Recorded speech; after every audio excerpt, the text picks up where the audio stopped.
I want to make it clear before this video starts that I am very excited for this movie. I think visually the animation style is simplistic enough yet keeping that vibrant color palette that we've come to know and love from Mario games. I think the voice cast, while obviously odd at first, has actually grown on me and will probably end up getting this movie more of a mainstream appeal. I am extraordinarily excited for this movie, yet I see one potential problem, and it's not one that I would have thought about, from a while ago. Like, if initially you had told me about this problem, I would have said that's not a problem, that actually is awesome.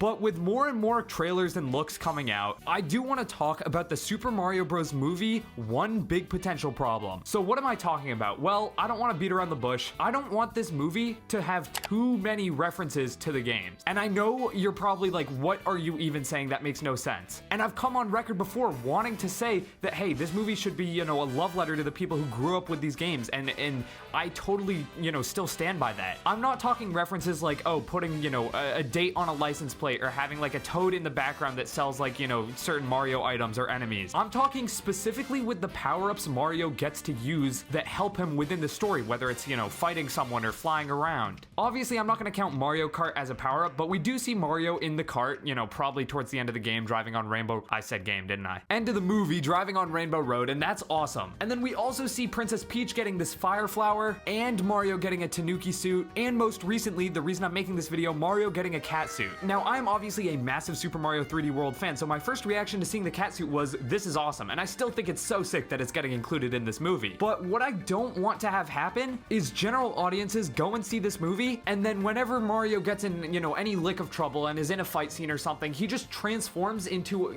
uses a power-up and just transforms into something, and that's kind of his crutch to get out of whatever situation he's in. For example, the cat suit is one of my favorite power-ups in all of Mario. I love how it's implemented into 3D World, but it's never really seen any use outside of that game. Sure, there's, Cat Peach in Mario Kart 8 Deluxe, so I guess obviously that game sold super well, so like people generally understand that Mario characters can turn into cats, kind of. But you gotta remember, this movie is not going to be seen by solely Mario fans. This is Nintendo's attempt to get Mario even more into the mainstream and introduce him to so many people. I don't want the power-ups to turn into a story crunch, because imagine you're not a huge Mario fan and you're trying to get into the series and you're watching this movie and suddenly Mario touches a leaf and is now this, random raccoon thing. Or now he touches this giant bell and is a cat. These are not power-ups that everyone knows. It could be very detrimental to the story and feel very disjointed if these are just shoehorned in. Obviously, we're only working off a little bit of trailers right now, so I don't know if that's the case, but at least within the Donkey Kong fight, it seems to me that Mario and Donkey Kong are obviously in a big showdown, probably towards the beginning of the movie. Mario's obviously getting beaten up by Donkey Kong and then just randomly gets a cat power-up from an item block, which, while obviously cool as a fan of 3D World, I can't help but see as just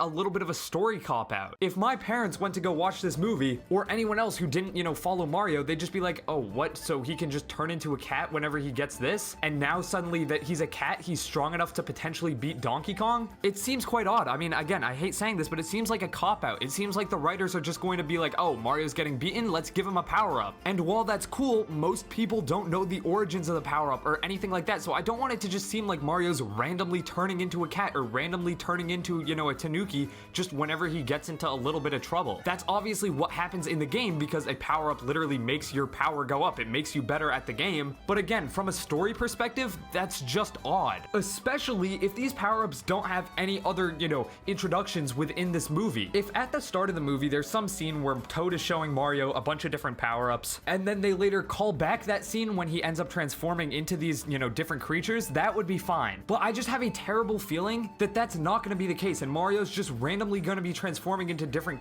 power-ups, which again is cool for people who have played the game, but will not function well from a story perspective. I don't want this video to be all negative though. I do want to talk about some of the things that I love about this movie, because I haven't made many videos on it, but I got a lot to say. In fact, I can tell you guys for sure, there will be a lot more videos we're making about this game, so if you want to, hit the subscribe button. We're trying to pass the Wii U stop in subscribers, so just, if you want to help us out, then the button's right down below. The smaller, more blink and you miss it, or just like, I guess more involved Easter eggs, like Princess Peach wearing her racing suit that you would see her wear in, when she's riding a bike in Mario Kart Wii, or the Crazy Cat being in the background of some shots in the Mushroom Kingdom. Those are completely cool. And stuff like Princess Peach getting the fire flower in what seems to be a field full of fire flowers, that's sick, because it makes sense. It's not like it was just randomly placed there by the game designers. It tracks. She's in a field of fire flowers, she touches one, she gets a power-up. That, kind of tracks. physics. I just don't want it to be a situation where, oh, Mario's in trouble, there happens to be a question block randomly placed there, and then you get a power-up. Because again, that works in the games, but if this movie is to succeed, it has to have a legitimately good story. I mean, we've seen this with animation in the past. Look no further than Puss in Boots: The Last Wish. I don't know if you guys have seen this movie, I'm sure you've heard about it though, it's really good. In fact, all my favorite animated movies, including my favorite all-time Spider-Man Into the Spider-Verse, use the medium of animation to provide an insanely cool backdrop that you just couldn't do in live action. Like, you could not put Spider-Man Into the Spider-Verse in live action and, you know, maintain all the unique visuals. You could not put Puss in Boots into live action and, you know, again, maintain all the unique visuals and all the cool locations and visuals that you just get to, you know, witness within that movie. But at the end of the day, those stories are more personal than that. They're not these big bombastic tales. A lot of the best animated movies can kind of be boiled down to the, you know, stereotypical hero's journey, where in something like Puss in Boots, the main character is learning to appreciate the life he has rather than longing and wishing for one he doesn't. Or Spider-Man Into the Spider-Verse, it's all about Miles growing up and not just emulating other Spider-Men, but truly becoming his own. We taught him that, right? I didn't teach him that.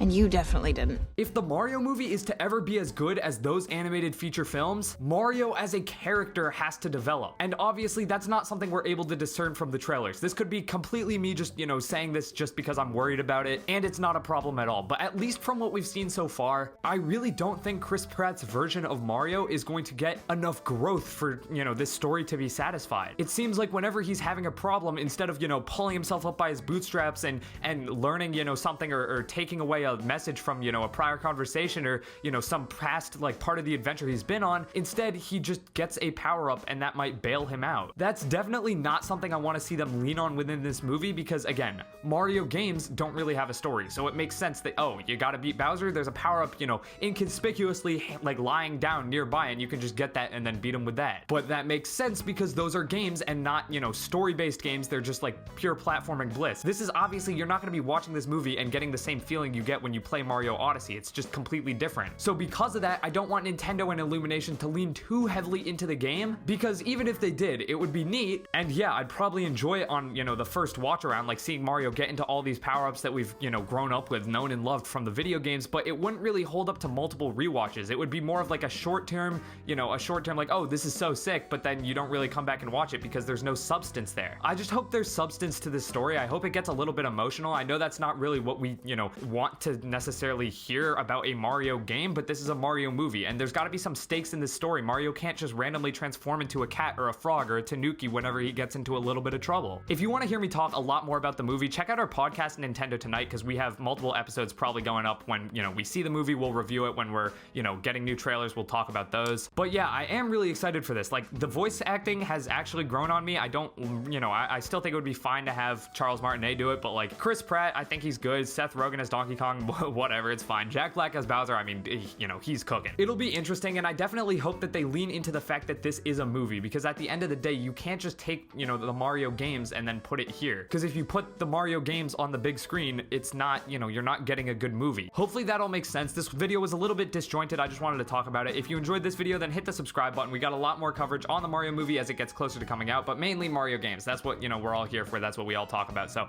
if you enjoy Mario games, hit the button on screen right now. And if you want to learn more about what's coming up for 2D Mario, well, hit the other button on screen right now. That'll take you to that video. All right, thank you guys. Peace.